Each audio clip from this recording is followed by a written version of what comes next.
Suspend ചെയ്ത് 9-ാം മാസം N Prashant IAS-നെതിരെ അന്വേഷണം പ്രഖ്യാപിച്ച് സർക്കാർ. പ്രശാന്തിന്റെ വിശദീകരണം തള്ളിയ സർക്കാർ അഡീഷണൽ ചീഫ് സെക്രട്ടറി രാജൻ ഖൊബ്രഗഡെയെ അന്വേഷണ ഉദ്യോഗസ്ഥനായി നിയമിച്ചു. താൻ ഉന്നയിച്ചത് അധിക്ഷേപമല്ലെന്നും വസ്തുനിഷ്ഠമായ ആരോപണങ്ങളാണെന്നും എൻ പ്രശാന്ത് പ്രതികരിച്ചു. 3 തവണ സസ്പെൻഷൻ നീട്ടിയ ശേഷമാണ് എൻ പ്രശാന്തിനെതിരെ അന്വേഷണത്തിന് ഉത്തരവിട്ടത്. അഡീഷണൽ ചീഫ് സെക്രട്ടറി രാജൻ ഖൊബ്രഗഡെയാണ് അന്വേഷണ ഉദ്യോഗസ്ഥൻ.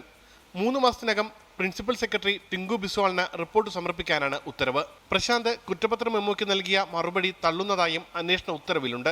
മെമ്മോയിലെ കുറ്റങ്ങൾ എല്ലാം പ്രശാന്ത് നിഷേധിച്ചെങ്കിലും അതിന് പറയുന്ന ന്യായങ്ങൾ അംഗീകരിക്കാൻ കഴിയില്ലെന്നാണ് ഉത്തരവിൽ പറയുന്നത്.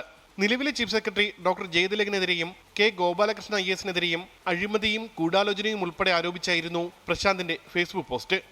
ഇതിന് പിന്നാലെയായിരുന്നു സസ്പെൻഷൻ. താൻ നടത്തിയത് അധിക്ഷേപമല്ലെന്നും വസ്തുനിഷ്ഠമായ ആരോപണങ്ങളാണ് ഉന്നയിച്ചതെന്നും പ്രശാന്ത് പ്രതികരിച്ചു. IAS പോരെന്നും അധിക്ഷേപമെന്നും വരുത്തി തീർക്കാൻ ശ്രമം നടക്കുന്നുണ്ടെന്നും ഫേസ്ബുക്ക് പോസ്റ്റിൽ പ്രശാന്ത് ആരോപിച്ചു.